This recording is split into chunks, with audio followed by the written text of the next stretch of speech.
So you have your outline. It is good to have your outline, you know, especially because I consider this message a very important message. That's why I even send you a text. Hey, don't miss church. I'm going to preach a very important message. And because I consider it is important when we consider what's going on in the world, here in our state, in our schools.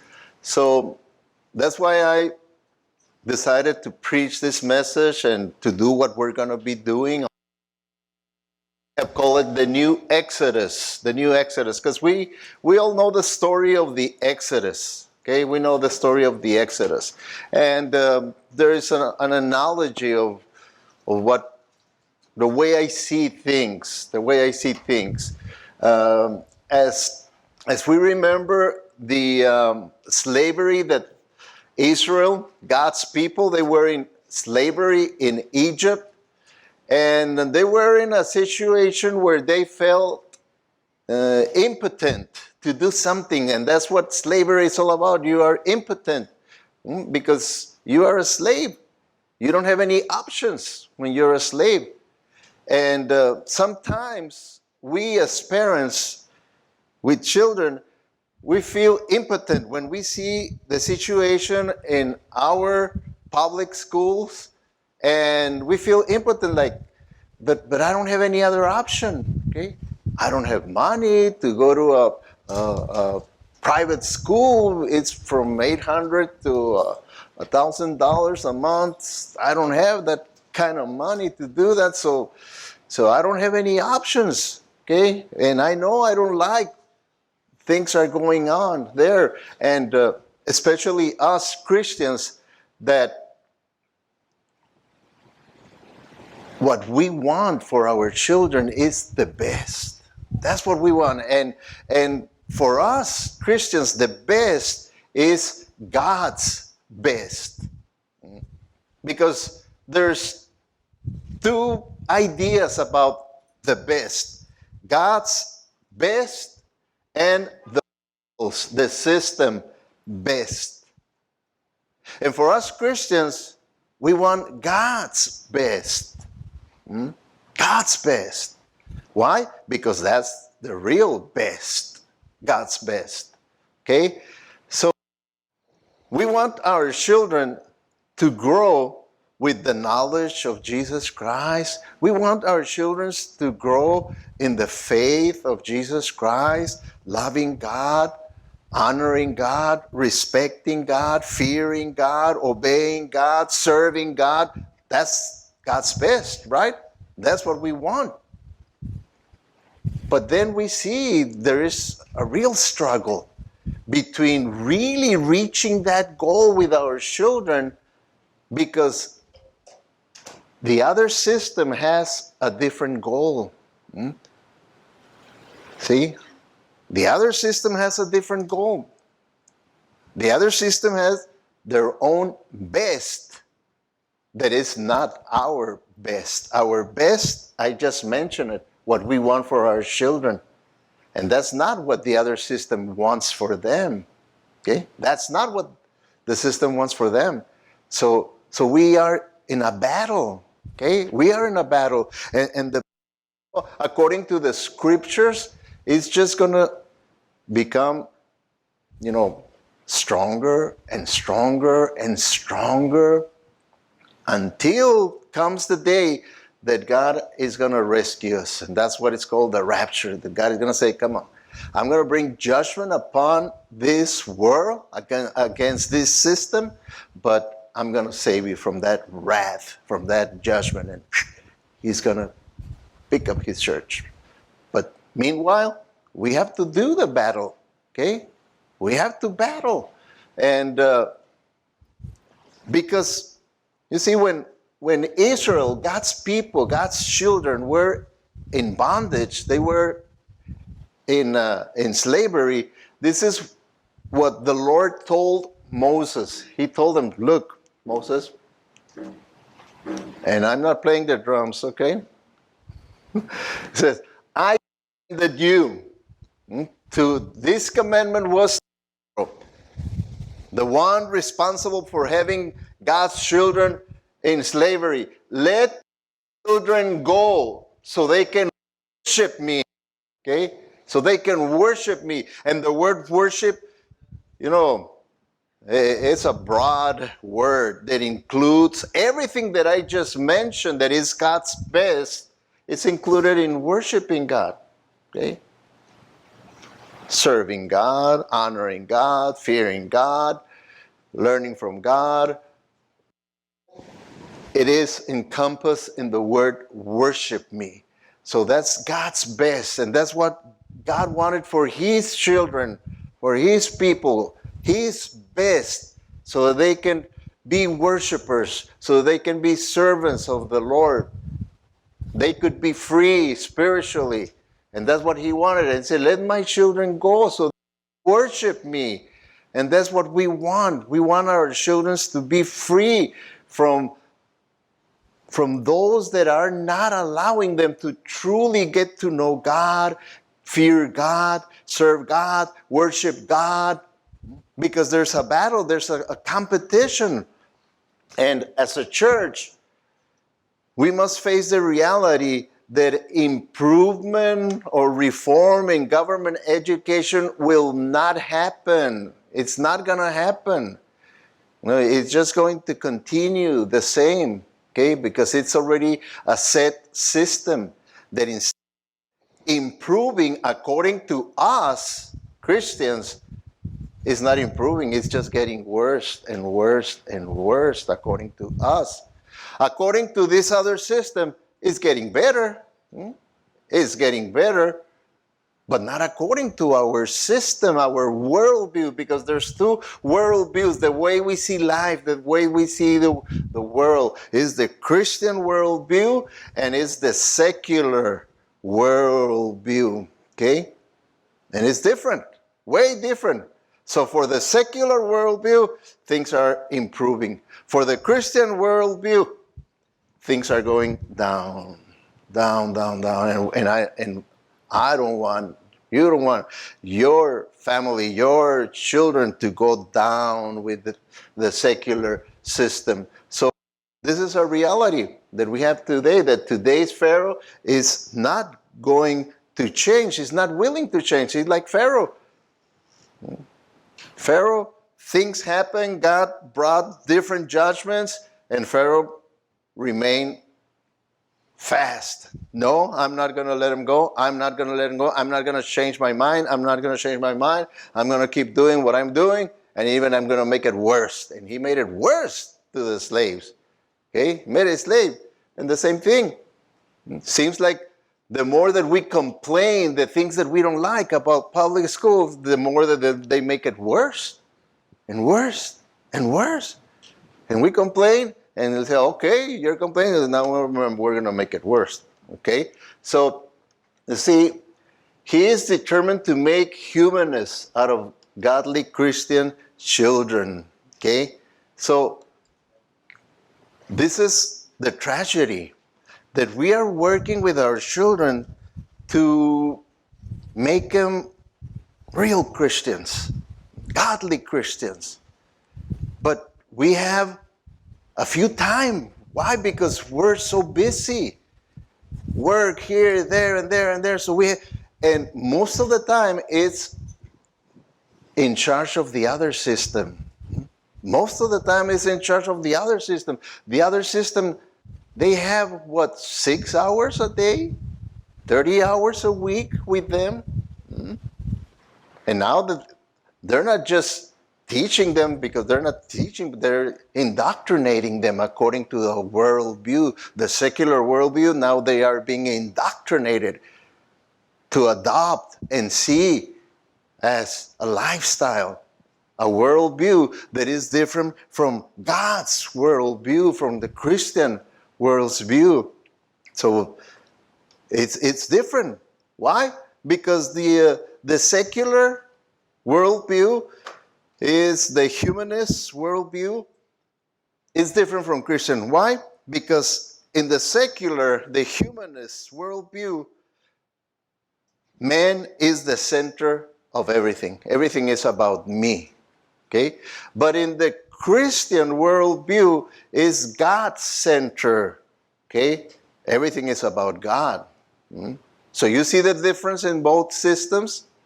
Everything is about me, my wants, my rights, what I desire, my passions, my freedom. Everything is about me. While the Christian worldview, everything is about God, about honoring God, obeying God, fearing God, respecting God, serving God. It's all about God. So there's two different systems. Okay? Now, we have to continue having hope for betterment. Because, yes, why? Because churches, we still have the children. They come to church. We have the people, volunteers, the facilities to organize a real Bible-based school system. We can do that. And that's what we are already planning, that we already have the plans set to begin next school year.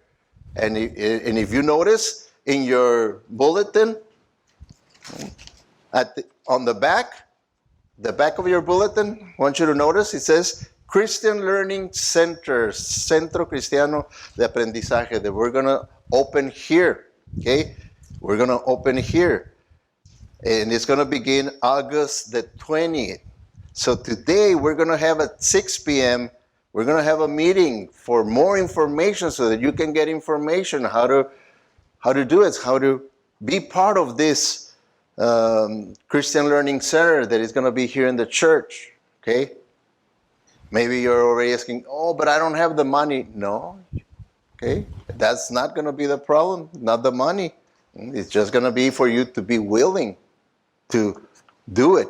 Okay? So you come at 6. It's going to be at the children's building on the back, and you're going to get all the information that you need to make a decision. Okay?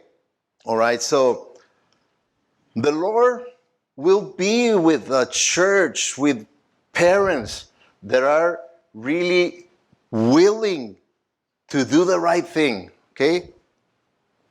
Like with Israel. The Lord was there. The Lord was with Moses. The Lord was with them when he took them out of slavery, and he provided for them. And their life became better than just being under the system of Pharaoh. It became better, even though they were complaining, okay, but their life was better. Life was better. So we have to do what we know that is according to the Bible. Because you see, in Deuteronomy, when God gave them the 10 Commandments, which are the basis for a worldview, for a moral, ethical worldview according to God, he told them, you must teach them to your children. Okay? This moral, biblical, ethical principles for life, teach them to your children and talk about them when you are at home or out for a walk at bedtime, the first thing in the morning.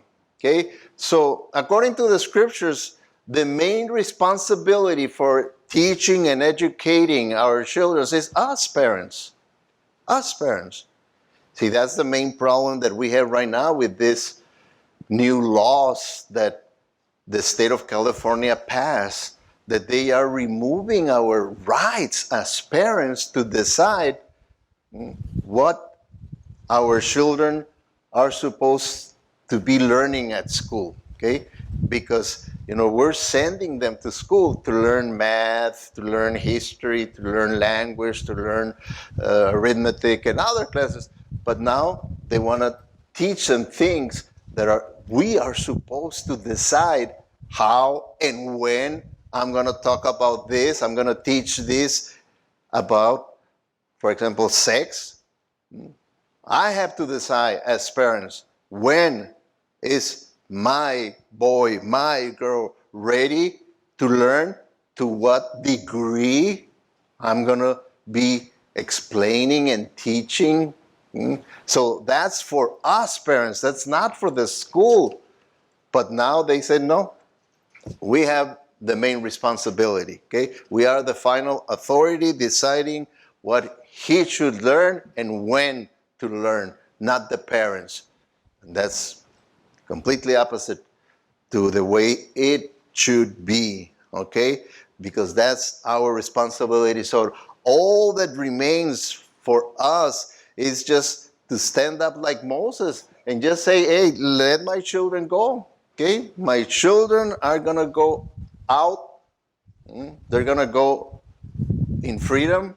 They're not gonna be in bondage anymore in that kind of system that is completely opposite as our system as Christian that we want to teach. Because look, as many as 85 to 90% of professing Christians send their children to the government for their education. 85 to 90. So then we don't know why our children are not following the Lord. They grow up and they're not anymore. They don't want nothing to do with God. Nothing to do with God. And more churches are having, see, every year church attendance go lower and lower and lower. Because who's doing a better job of teaching a worldview? Seculars or Christians? If they are having 30 hours a week indoctrination and we only have, let's say here an hour and a half here, let's say, and let's say another an hour and a half with the youth meeting, let's say 3 hours against 30 hours. Can you imagine?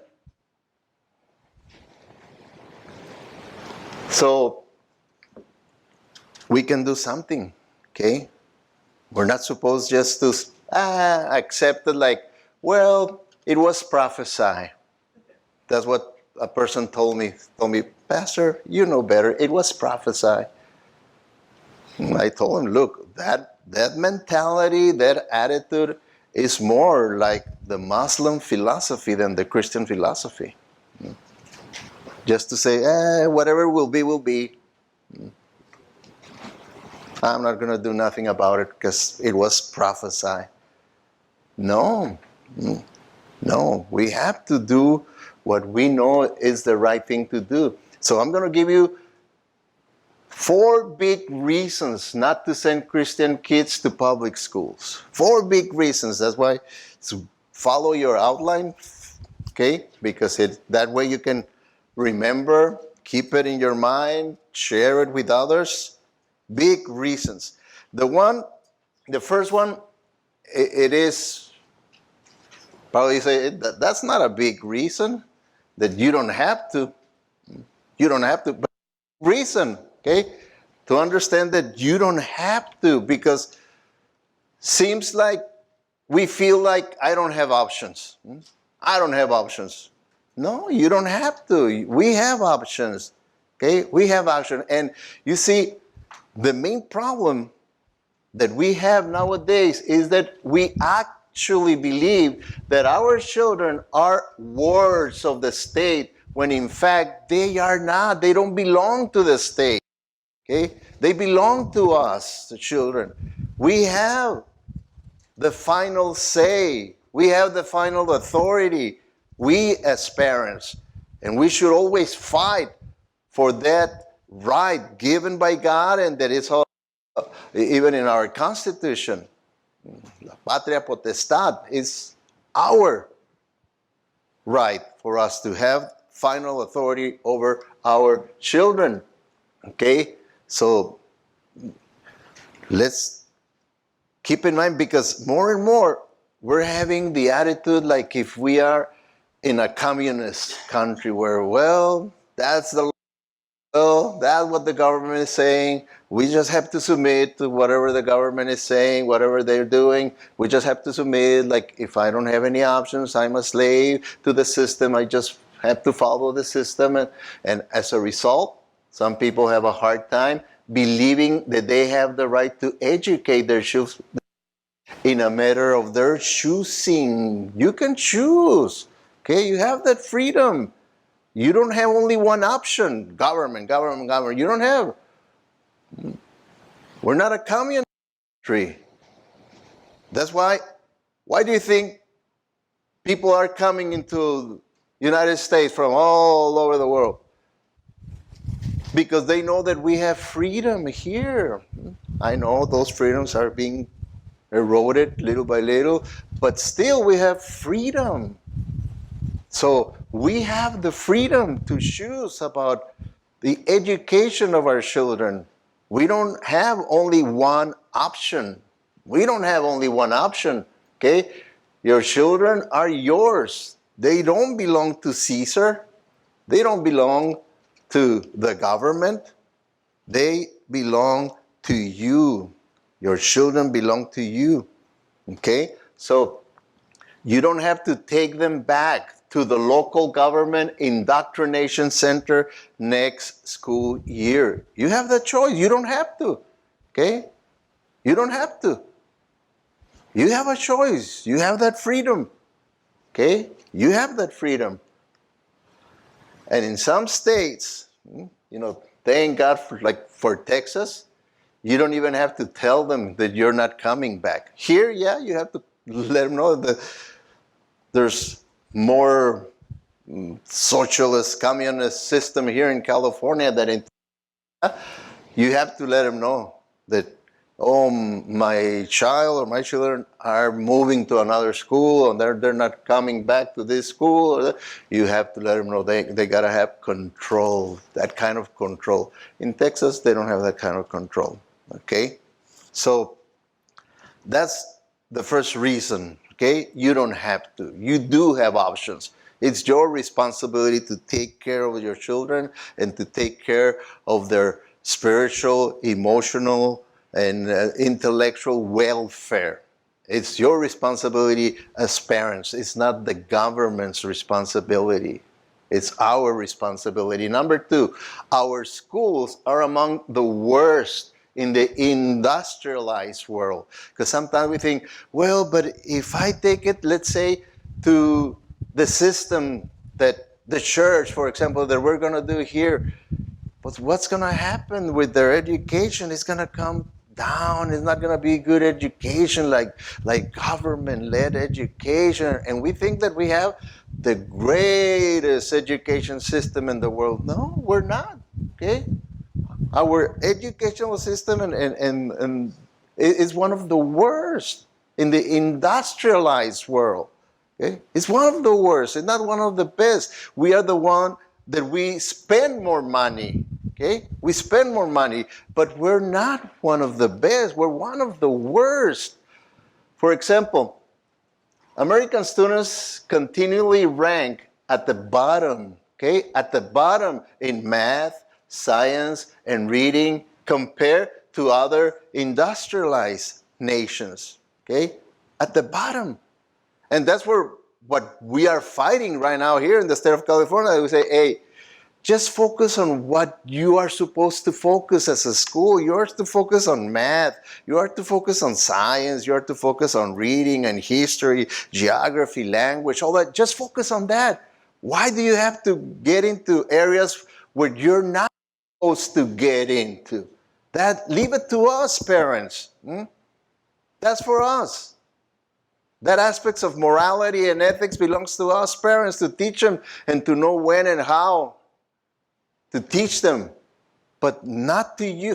You school, get out of that business and really get good in what you are supposed to be doing, okay? Because look, from kindergarten to 12th grade, here in the United States, we are ranked 20 in the world, okay? 20 in the world.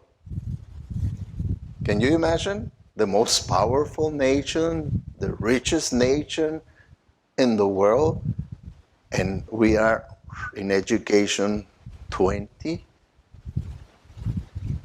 You see, the rankings changes a little bit from study to study, but this is the studies that I have seen, for example, they have considered Finland to be first one, then Japan, second one, South Korea, third one, Israel, fourth one, and United Kingdom. 1, 2, 3, 4, 5, the best.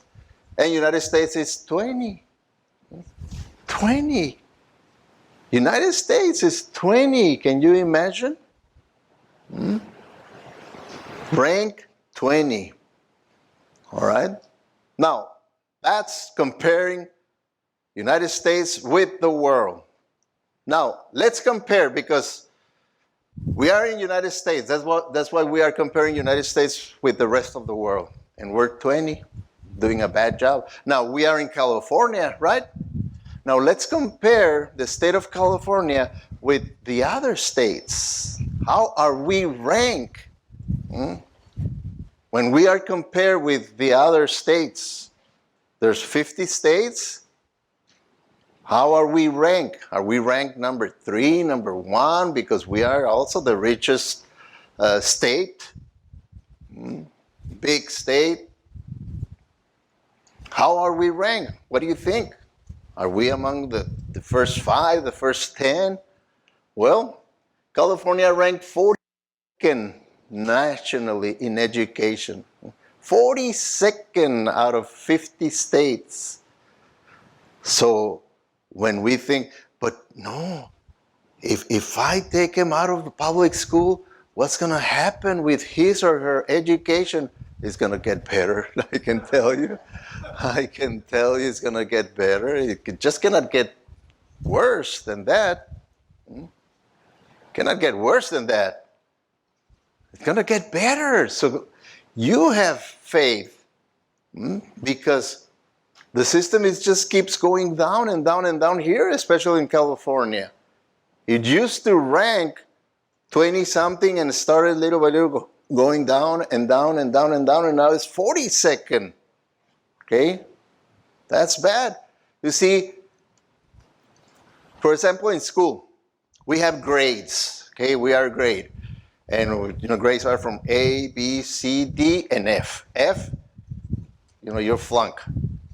But in seminary, it's different. In seminary, the only passing grades are A, B, and C. D and down is flunk in seminary. So that's why when you're preparing yourself to be a minister, you see, you have to really be serious about studying. That's why they say, no, D, still flunking, okay? It's got to be a C. C is, you just barely made it. C, D, and C, B, and A, okay? What about California? Okay, if we use the Christian standard, the seminary Christian standard of, let's see, California received a D+. That means 68 points out of 100, okay? From K through 12 in achievement. Do you think this is good? This is not good. This is not good. That's why one day I was, witnessing to a young man, and he kept always talking about that he was very good at football, that he was a quarterback in his school, and that he led his school in a championship and all that. Okay, so I invited him to church, and no, he didn't want to come here, so I said, okay, let's study here at home. And I asked him to read, and he just told me, oh, you read it. Then I noticed that, and I asked him, tell me the truth, do you know how to read? And he started crying and said, I don't know how to read. And he graduated from high school. I said, how come you don't know how to read? He said, in school, they just let me pass from grade to grade because I was very good at sports, but I don't know how to read. Wow. So my wife and I, we taught him how to read with the Bible. Okay? By studying the scriptures, we taught him how to read. Know how to read. So it is very common that You can finish high school, but in reality, you're not educated to that degree that you're supposed to be educated. Why do you think more and more and more colleges, they have to have those remedial classes? What does it mean, remedial? Let's remedy what? The failure of public school. Great failure. Let's remedy that. Now you're going to have to take math and you're going to have to take. So now you're going to have to start all over again and see if this time you're going to learn. So you're not missing a great, great, great opportunity by missing public school. Okay? You're not. Have to understand that we are one of the worst in the world, and the state here, California, is one of the worst in the nation. Okay? Now, number 3. This is number 3. The number doesn't appear there, but that's number 3. America's schools are morally repugnant. Okay? And you know that word repugnant means that we just don't like. We don't accept the morality, the environment of public schools. And because, just the headlines, I've been doing research, looking at different situations that arises in our public schools, and that they want to keep it hush. Most of those things, they want to keep it hush, like student-teacher sex scandals, okay? And that can be the student-teacher sex scandal. It can be student or teacher initiated. Okay? The situation nowadays is that either one can initiate a situation that is illegal, that is immoral, that is not proper, but keeps happening. Schools, of course, that they're going to try to keep it hush, that people don't know, but it's just all over the nation, this type of situations. Student sex, that's the best place to hook up with a person that we can practice what we're not supposed to practice yet. Because we know, we keep teaching our children, that sex is for marriage. Okay, and you have to keep yourself pure until marriage and all that. But then we send them to a system where it completely is the opposite. They're not going to teach them that. They're going to laugh. Do you believe that? Oh, come on. You just came out of the cave then. That's not the modern way of thinking. No. Because we want you to be modern, we're going to teach you all the details about sex. All the details. Things that you probably have never even heard. Now you're going to learn it here because it's legal. It was passed. So it's legal. So sexually transmitted diseases is going to be part of the consequences. Okay? Part of the consequences. And that's something that we don't want for our children to why? Because even disease, sexually transmitted disease, it could be fatal. It could be AIDS. That disease could be AIDS. Okay? So we don't want that. And that's the environment. I'm not saying that's going to happen to your boy, that's going to happen to your girl, 100% sure. No, I'm talking about the environment in which they are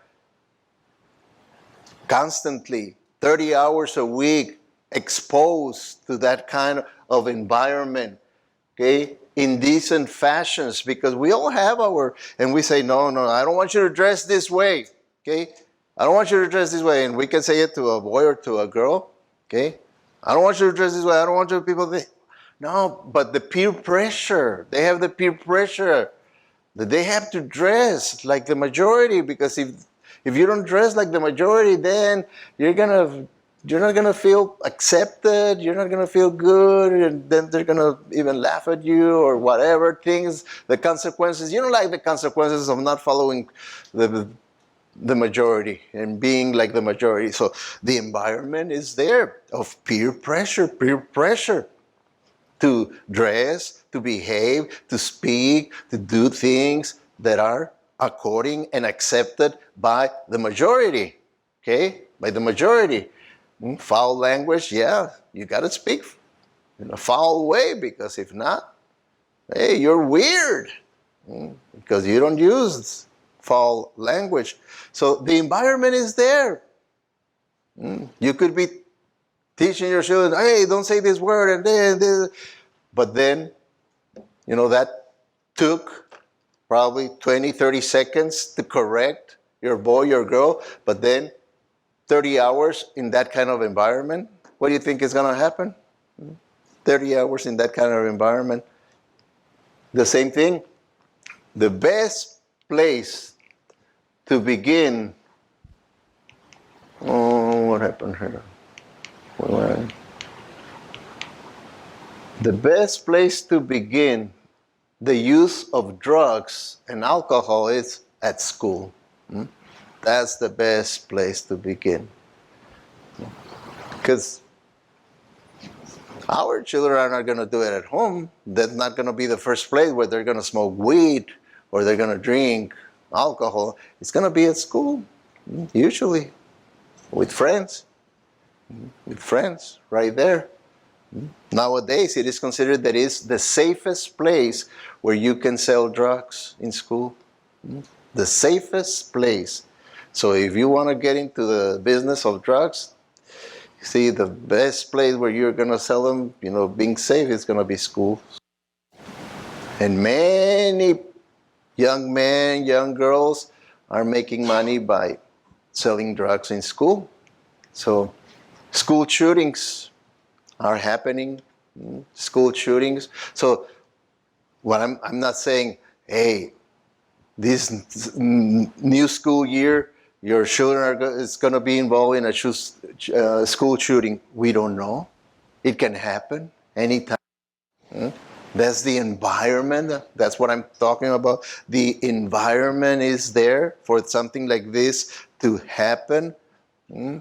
Because what happened? They've been studying the reasons for school shootings, the boys that they've been doing that, the school shootings, and they know the reason. They say, well, see, they're not going to tell us exactly the way that I see it, but it's like that. Because their worldview, their worldview is the secular humanist worldview where everything is about me, and when I don't like the things that people are saying about me, doing me, this, my experiences, my feelings, everything is about me. So now the person has the right to do something like that. Because that's the mentality, that's the worldview.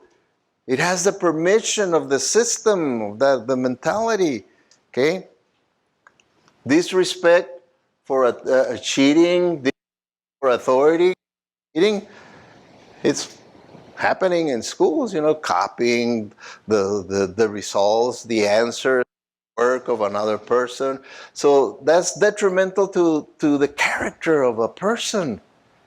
So they are in that environment, where it's seen as, it's okay, let's do it. The respect for authority, Do you think the teachers have authority over the students now? They don't have authority over the students anymore, They don't have authority over the students, It's like if a hospital is run by the patients, and not the doctors. Now the patients are in control of the hospital. Can you imagine? The same way it's in school. Now they are the ones. Students are in control of the school. Now you're not supposed to do this to them. You're not supposed to say that. You're not supposed to raise your voice, do that. So many things that teachers say, okay, I'm just going to teach. If they don't want to pay attention, whoever wants to learn is going to learn, and the rest, I don't care. I'm just going to do my job and get my check, and that's it. Nobody cares, really. because they don't have any authority. They don't have any authority, okay? Indecency towards the opposite sex and other moral behavior students learn regularly and repeatedly in school, okay? That's part of the environment, okay? Part of the environment. And now we have, in my case, the drop that spilled the cup, okay? The extreme sex education that they already introduced in schools, okay? In the past, they had sex education and we didn't have any problems. Why? Because it was normal sex education according to their ages, and it was only biology, biology, based on science, based on their age, so no problem about that. But now it's not that, okay? Now it's terrible because look, there are, I don't want to even mention some of the words because there are children's here, but you can read it. That's what they're teaching them, what this is all about, how to do it, how not to do it, and all the details. And then they have, that week is the week to let's experience that. Experience that. Promotes,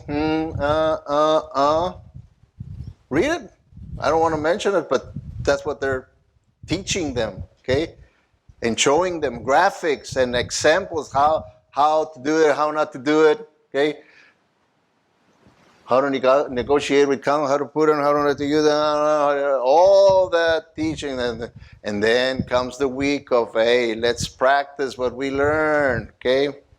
So that way we can really learn and get better. Gender ideology, okay?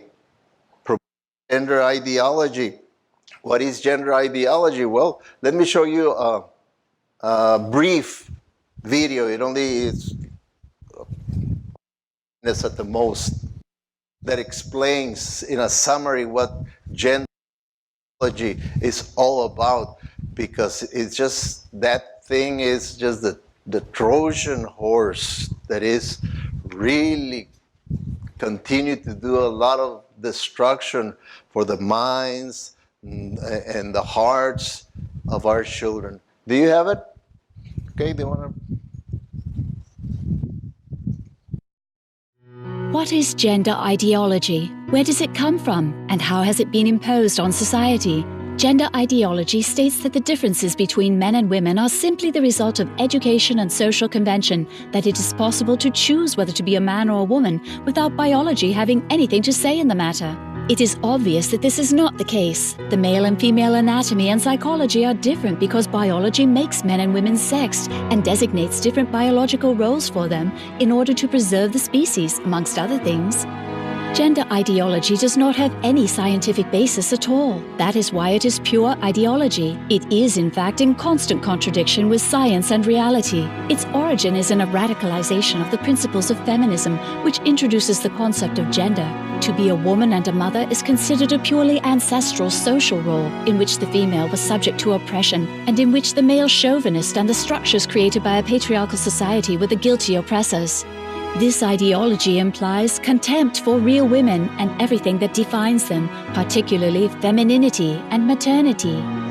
Hatred of men as the oppressors, a conflict which mirrors the class struggle. The notion that women should be like men and live a masculine sexuality, that is, without ties and without consequences, thus eradicating motherhood, and hence the claim of a right to abortion. Homosexual lobbies also emerged to act in unison with feminism, as it provides a justification for their sexual preferences and highlights them as options that can liberate women from a coercively enforced social role and in which men cease to be the oppressors of women. It means the beginning of the end of femininity and masculinity. By the way, all this happened to turn out to be an extraordinary way to obtain funding, political power, and a business of substantial proportions. The launching of this ideology was prepared by assaulting international institutions in order to obtain all kinds of recommendations, intentions, statements, commitments of member states, etc., which have no legal force and are not binding, but which can be presented as mandates of the EU or the UN. A doctrinal and well-coordinated agenda followed. The same strategies, the same methods, and the same phases are reproduced in each country. The weapons used are techniques of manipulation, such as the concealment of data, false social alarms, the appeal to sentimentality in the use of language, etc., and the totalitarian enforcement of their dictum through laws which grant them neo-rights, a disproportionate investment of public resources, the persecution by law and penalization of dissidents, and access to minors at school in order to imbue their ideology behind the backs of parents. As men and women, as citizens, as taxpayers, as parents, we must prevent the proliferation of this ideology which seeks to destroy the most noble attribute of mankind, human dignity.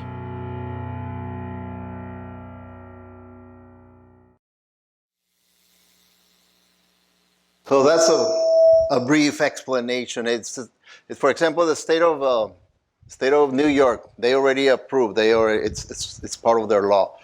When a baby is born in a hospital, the birth certificate is done, and then it says sex.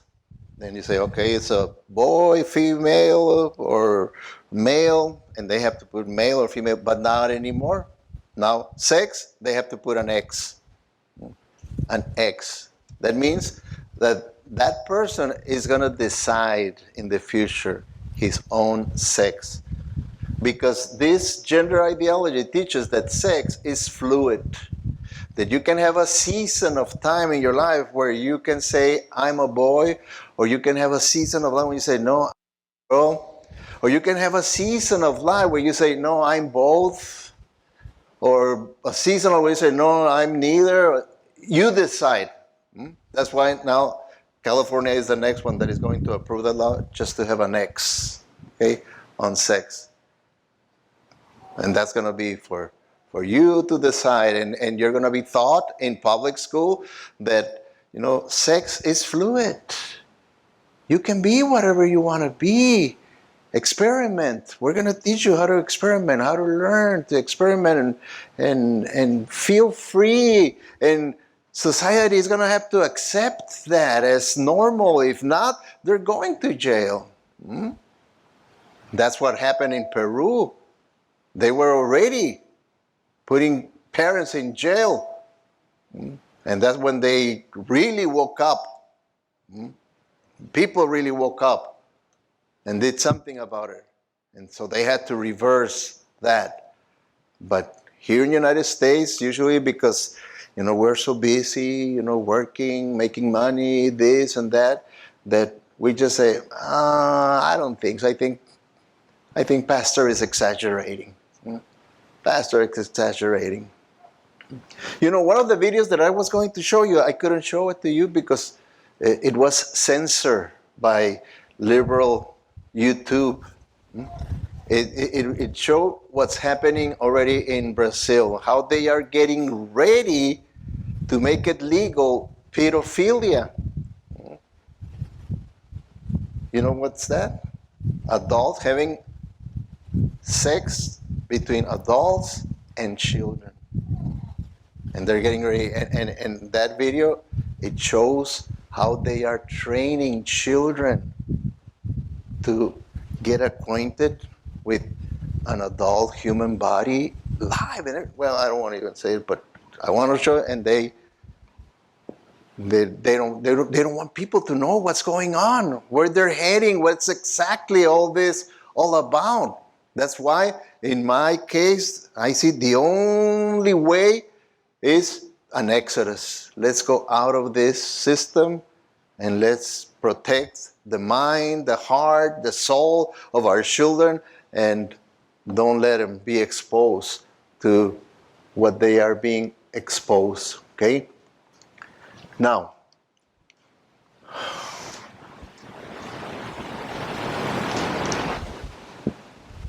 See, we're going through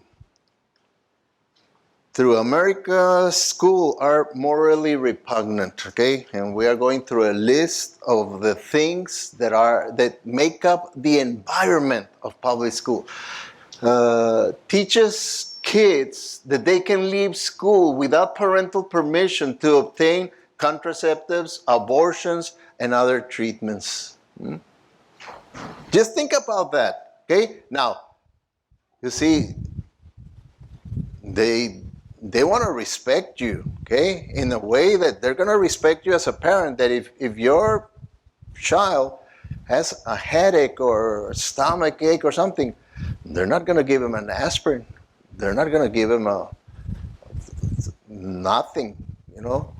They're going to call you and say, hey, you know, he has a headache. Do you give us permission to give him an aspirin or a Tylenol? So, and if they don't have permission of the parent, they're not going to give it. But without parents' permission, they can take him for an abortion. Can you imagine an abortion? And they're not gonna let the parents know. They're not gonna tell the parents, hey, we took your daughter abortion, so you know, take care of her because she just had a major medical procedure done in her body. No, they're not gonna let you know. They're not gonna let you know. So that's the environment. Facilitates websites with graphic, explicit, and obscene content. Okay, in their literature that they give them, they have these websites, and they tell them, yeah, you can go to this website and learn better, learn more, with details and pornographic in reality. This is pornography. Okay. So they are challenging the values that we have as a parent, okay? And also parental authority. Because in the past, the teachers used to report everything to the parents. They used to report everything to the parents, but why? Why they used to report everything to the parents? Because they knew that we are the final authority in the lives of our children. But now, no. Now they consider themselves the final authority. They decide what's best for your children. Okay? What's best for your children. And they have told me that, you know, they have told me, no, parents are not teaching their children. We have to teach this to them. We have to teach that to them. So no, that's our responsibility. That's parents' responsibility. Okay? So the last one, okay?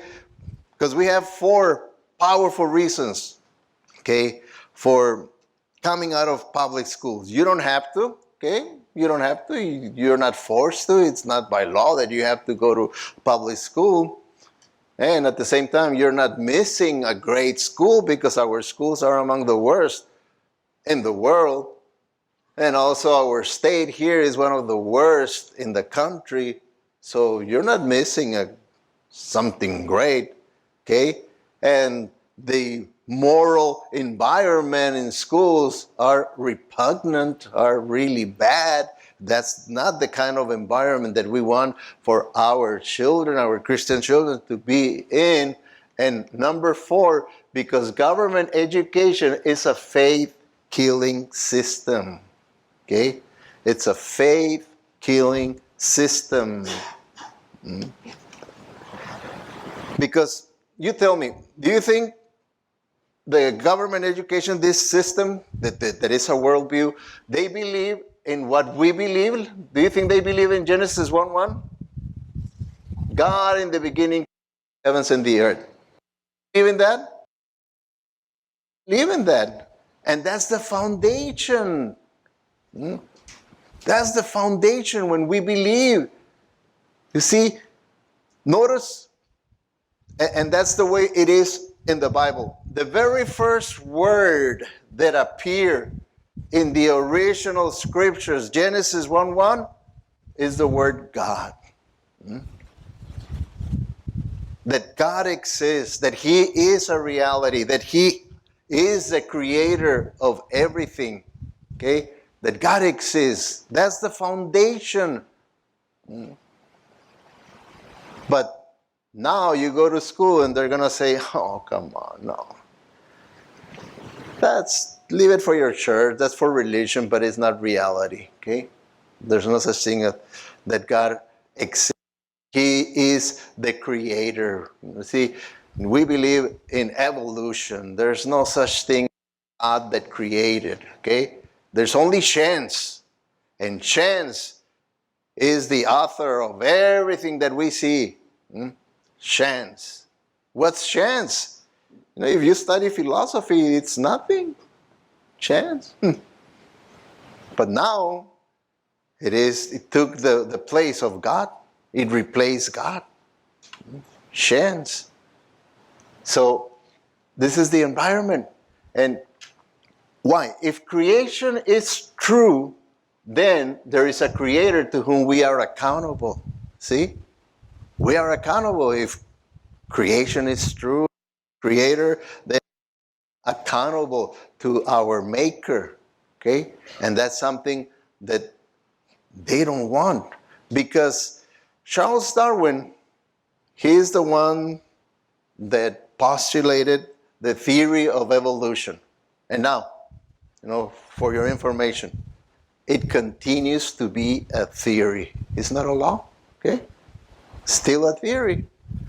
And he himself, he was very honest. When you really study his writings and what he said, he was very honest. He even considered his theory. He said, maybe I was in a moment of craziness when I wrote this, because I know when I just consider, he said, when I consider just the eye, the way it works, I don't consider that it was just by chance, the way my eye operates. And when I see other things, I really, by logic, I don't consider that it's just by chance. He himself, that's why it was just something that he wrote.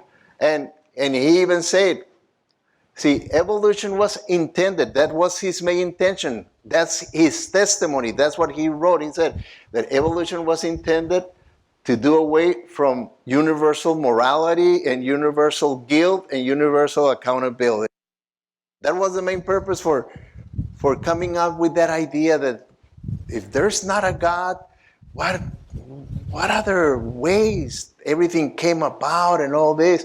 Because, I want to get rid of the idea of a God and of absolute morality, because, I keep failing morally and I feel guilty. And then if there is really a God, then I'm accountable to that God. And I don't like that. I want to enjoy my sin. I want to enjoy my sin. That's his testimony. Okay? So they read and say, wow, this is good. Let's replace this system for the religious system on the belief of God and to be accountable to God. And that's how it started. And now they teach it like if it is science, like if it is a law, and it's just a theory. Philosophical theory. It's all there is. It's a philosophical theory. It's not science. And it just replaced that.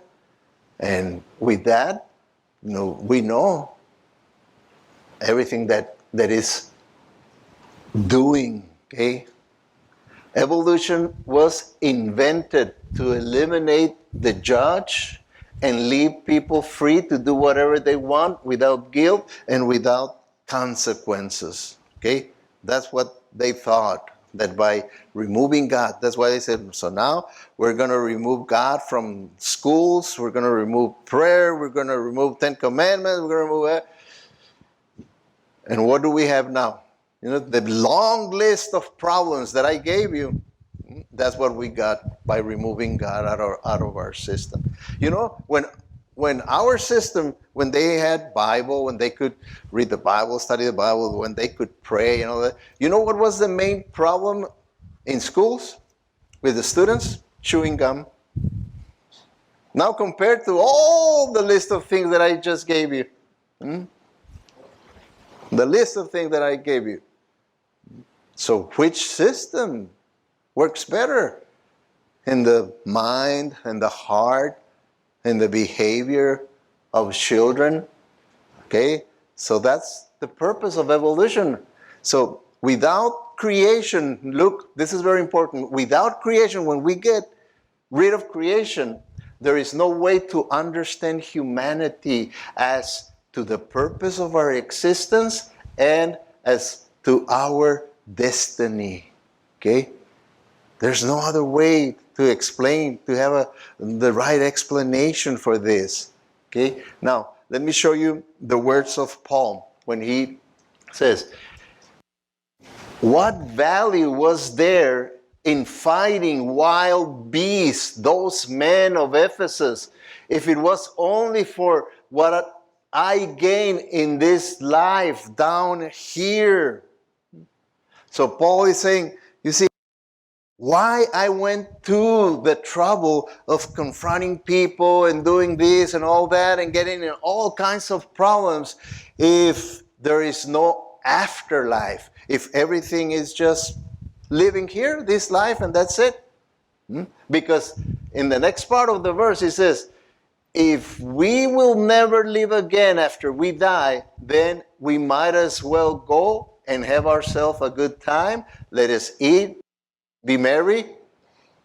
What's the difference? For tomorrow we die, and that ends everything. So you see, he's saying, look, this is the outcome of removing God from our lives, that we're going to have a mentality of just have fun. Seek pleasures, seek possessions, seek fame, seek all that, because tomorrow you might die and that's the end of everything. And Paul is saying, no, it's not the end of everything. There's an afterlife. Okay? There's an afterlife.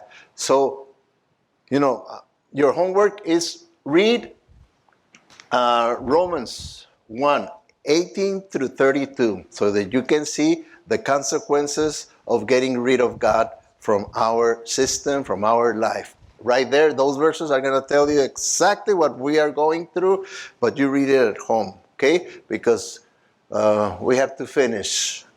Okay, so without creation, there is no way to understand humanity as to the purpose of our existence and to our destiny. Why? Because then our purpose is just going to be pleasures, riches, fame, everything that is passing by with this world. And our destiny, what's going to be our destiny? Annihilation, okay? To cease to exist. I'm going to die, and I'm going to cease to exist, and that's it. But not for us Christians, that we believe in God, that we believe that we have a purpose for our existence, to bring honor and glory to God, to worship Him, to serve Him, to be a blessing to humanity, to other people. So our values are different. And our destiny, we believe that our destiny is either in the presence of God or separated from the presence of God. So we have a better option than public school. And that's the Christian Learning Center that we're going to begin here. Okay? So make sure to come today at 6 at the children's building, and we're going to give you a packet with information, and we're going to give you information and everything that you need in order to make an informed decision.